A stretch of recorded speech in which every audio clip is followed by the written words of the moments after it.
ಪ್ರಿಯ ವೀಕ್ಷಕರೇ ನಮಸ್ಕಾರ. ನಾನು ಚಂದ್ರಶೇಖರ್ ಲೆಂಬೆಕೊಂಡ ಕೃಷಿ ಸಂಗಮ ಯೂಟ್ಯೂಬ್ ಚಾನಲ್ಗೆ ನಿಮಗೆಲ್ಲ ಸ್ವಾಗತವನ್ನು ಕೋರ್ತಾ, ಇವತ್ತು ನಮ್ಮೊಂದಿಗೆ ವಿಜಯ್ ಅವರಿದ್ದಾರೆ. ನಮಸ್ಕಾರ ವಿಜಯ್ ಅವರೇ. ನಮಸ್ಕಾರ ಚಂದ್ರಶೇಖರ್ ಅವರೇ. ಬಂದಿದ್ರಿ ಇವತ್ತು ಯಾವುದೋ ಒಂದು ವಿಚಾರ ಕೇಳೋಣ ಅಂತ ಬಂದಿದ್ರಿ. ಹೇಳಿ, ವಿಚಾರ ಹೇಳಿ.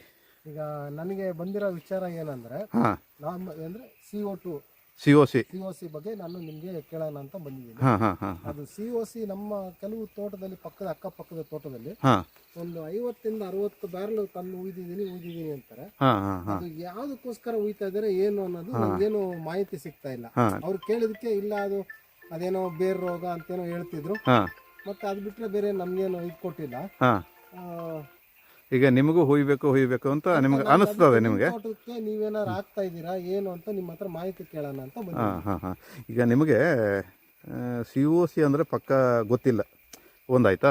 COC ಬಗ್ಗೆ ವಿಚಾರ ಮಾಡೋಣ. COC ಅಂದರೆ ಕಾಪರ್ ಆಕ್ಸಿ ಕ್ಲೋರೈಡ್ ಅಂತೇಳಿ. ಅದು ಕ್ಲೋರೈಡ್ ರೂಪದಲ್ಲಿ ಇರುತ್ತೆ. ಕಾಪರ್ ಜೊತೆಗೆ ಸಲ್ಫರ್ ಇರುತ್ತೆ. ಈ ಕಾಪರ್ ಏನಾಗುತ್ತೆ ಅಂತ ಹೇಳಿದ್ರೆ, ಈ ಶಿಲೀಂಧ್ರವನ್ನು ನಾಶ ಮಾಡುತ್ತದು. ಆ ನಾಶ ಮಾಡಿದಾಗ ಇನ್ನೂ ಮೊಳಕೆ ಬರ್ತಿದ್ದಂಗೆ ಮಾಡುತ್ತೆ. ಅಂದರೆ ನಾವು ಮಣ್ಣಿಗೆ ಹಾಕಿದಾಗ ಅಲ್ಲಿ ಶಿಲೀಂಧ್ರ ಈ ಬೀಜ ಕಣಗಳು ಈ ರೌಂಡ್ ಆಗುತ್ತಲ್ಲ, ಅದೇ ಥರ ಅದನ್ನು ಮೊಳಕೆ ಆಗೋದನ್ನು, ಅಂದರೆ ಅದು ಮರಿ ಹುಟ್ಟೋದನ್ನು ಅಲ್ಲಿಗೆ ಸ್ಟಾಪ್ ಮಾಡಿಬಿಡುತ್ತೆ. ಒಂದು ಶಿಲೀಂಧ್ರ ನಾಶಕ, ಹೌದು, ಬಂದಿದ್ದಕ್ಕೆ ಅಲ್ಲ, ಆದರೆ ಬರದೇ ಇದ್ದಂಗೆ ಇನ್ನು ಮಾಡುತ್ತೆ. ಒಂದು ಆಯಿತಾ. ಎರಡನೇದು ಹರಡ್ದಿದ್ದಂಗೆ ಮಾಡುತ್ತೆ, ಜಾಸ್ತಿ ಹರಡ್ದಿದ್ದಂಗೆ ಮಾಡುತ್ತೆ. ಒಂದು ಸಲ್ಫರ್ ಇದೆ ಅದರ ಜೊತೆಗೆ. ಆ ಸಲ್ಫರ್ ಏನು ಮಾಡುತ್ತೆ ಅಂತ ಹೇಳಿದರೆ, ನಮಗೆ ಬೆಳೆಗೆ ಅತ್ಯುತ್ತಮ ಒಂದು ಪೋಷಕಾಂಶ. ಅದು ತಾಮ್ರನೂ ಒಂದು ಪೋಷಕಾಂಶ, ಸಲ್ಫರು ಒಂದು ಪೋಷಕಾಂಶ. ಇದು ಕಾಪರ್ ಆಕ್ಸಿ ಕ್ಲೋರೈಡ್ ಅಂದರೆ 50% WP ಅಂತ ಇರುತ್ತೆ. ಅದರಲ್ಲಿ ನೀವು ಬರ್ದಿರ್ಬೋದು, ನೋಡಿರ್ಬೋದು. ಈ ಟಾಟದವರು ಬ್ಲೈಟೆಕ್ಸ್ ಅಂತ ಇದೆ, ಬೇರೆ ಬೇರೆದೆಲ್ಲ ತುಂಬ ಇದಿದೆ. ಅದನ್ನು ನಾವು ಹುಯ್ಯುವಂಥದ್ದು. ಕೆಲವು ವಿಜ್ಞಾನಿಗಳು ಹೇಳ್ತಾರೆ ಇದು 60 ದಿವಸ ಬದುಕುತ್ತೆ, COC ಹಾಕಿದ್ರೆ ನಿಮ್ಗೆ ಡಿಸೀಸ್ ಬರಲ್ಲ, 90 ದಿವಸ ಆಗುತ್ತೆ ಅಂತ ಎಲ್ಲ ಹೇಳ್ತಾರೆ. ನಾನು ಇಷ್ಟು ತನಕನೂ ಹಾಕಲಿಲ್ಲ. ಯಾಕೆ ಅಂತ ಹೇಳಿದರೆ, ಅಲ್ಲಿ ಮೆರಿಟ್ಸನ್ನು ನೋಡೋಣ. ಒಂದು COC ಏನಾಗುತ್ತೆ ಅಂತ ಹೇಳಿದ್ರೆ, ಸಣ್ಣ ಬಳ್ಳಿಗೆ ಹಾಕಿದಾಗ ಬಡ್ಡೆಯಲ್ಲಿ ಬೇರಿದ್ದಾಗ ನಮಗೇನಾಗುತ್ತೆ, ನಾವು ಅದನ್ನು ಇದು ಮಾಡ್ಕೊಬೋದು.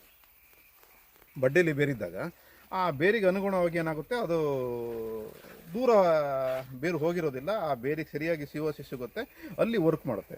ನಾವು ಈ ಮರ ದೊಡ್ಡದಾಯಿತು ಅಂತ ತಿಳ್ಕೊಳ್ಳಿ, ಅಷ್ಟೆಲ್ಲ ದೊಡ್ಡದಾಯಿತು ಅಂತ ಹೇಳಿ, ಅದರಲ್ಲಿ ಸುಮಾರು ಒಂದು 10 ಅಡಿ 5-6 ಅಡಿ ದೂರಕ್ಕೆ ಬೇರು ಹೋಗಿರುತ್ತೆ. ಆವಾಗ ಏನಾಗ್ತದೆ, ಆ ಬೇರಿಗೆ COC ಸಿಗೋದಿಲ್ಲ, ಎಲ್ಲ ಬೇರಿಗೆ ಸಿಗೋದಿಲ್ಲ. ಶಿಲೀಂಧ್ರ ಒಳಗಡೆಗೆ ದೂರದಿಂದ ಬೇರಿನ ಒಳಗಡೆಗೆ ಬರಬಾರ್ದು ಅನ್ನೋದಿಲ್ಲ, ಬರುತ್ತೆ. ಗೊತ್ತಾಯ್ತಾ ನಿಮಗೀಗ?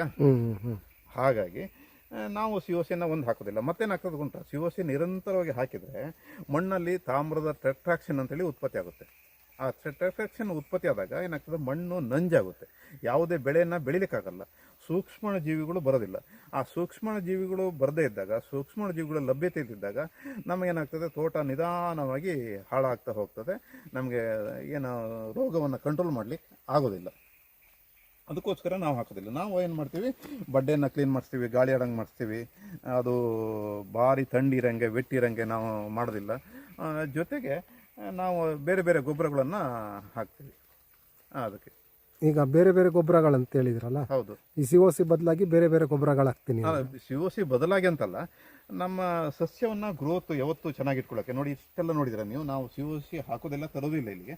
ಯಾವ್ದಾದ್ರು ಡಿಸೀಸ್ ಇದೆ ತೋರಿಸಿ ನಿಮಗೆ.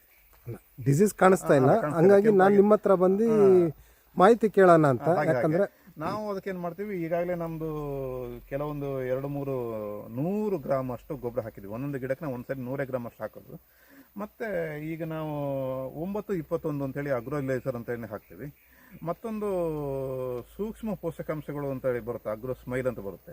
ಅದನ್ನು 10 ಡೇಸ್ ಬಿಟ್ಟು ಹಾಕ್ತೀವಿ. ಆವಾಗ ಏನಾಗ್ತದೆ, ಬೇರನ್ನು ಸ್ಟುಡ್ ಮಾಡುತ್ತೆ, ಅದು ಬೇರು ಗಟ್ಟಿ ಮಾಡುತ್ತೆ. ಆ ಬೇರು ಗಟ್ಟಿ ಮಾಡಿದಾಗ ಏನಾಗ್ತದೆ, ಅದಕ್ಕೆ ತಾಕತ್ತು ಬರುತ್ತೆ ಬಳ್ಳಿಗೆ. ಆ ಬಳ್ಳಿಗೆ ಏನಾಗ್ತದೆ, ಆ ರೋಗಗಳನ್ನು ತಡಿಲಿಕ್ಕೆ ಸಾಧ್ಯ ಆಗ್ತದೆ. ಮತ್ತು ಇದನ್ನು ನಾವು ಏನಾಗ್ತದೆ, ಬಡ್ಡೆಯನ್ನು ಸ್ವಲ್ಪ ಏನು ಟೆಂಪ್ರೇಚರಲ್ಲಿ ಇಟ್ಕೊಳ್ತದೆ ಮಣ್ಣನ್ನು.